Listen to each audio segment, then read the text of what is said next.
Let's get to our WUSA 9 team members getting a first-hand look at what's happening right now. First, let's head out to Fairfax County. Matt Gregory is keeping an eye on things out there in the Vienna area near Wolf Trap. Matt, we've seen some of your video from earlier this morning where we saw extensive flooding in that area. What are you seeing now?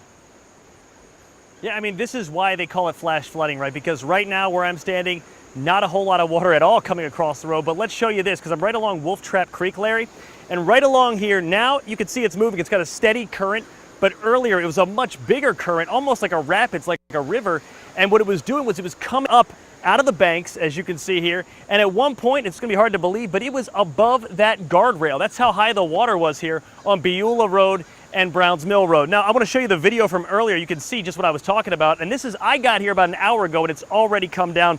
The water was coursing through there. And then one of the issues is that as it goes along the creek, as it's coursing through, it's bringing with it all the debris, all the sediment, all the soil, as well as the wood and trash. So we saw gigantic logs and other sorts of wood debris just picked up and moving along the river, and or rather the creek that looked like a river, and along here to where we're standing right now. The road's been closed. They're starting to reopen. In fact, some people have made their own little ways around their detours by moving the cones. We never advised that, but apparently they're doing that. As you can see, this is something that's interesting. While the floodwater might be down, you can see all the soil and sediment it left here on the road. It's still got dirt along here, and there's still this marshy area over here that's been flooded.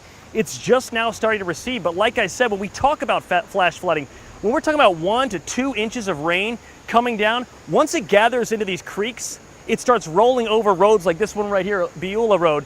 And when we see that, that's why it's so dangerous, because just 1 inch or 2 inches as it rushes in, the creeks come out of their banks and start to create issues. And at one point was covering this whole area.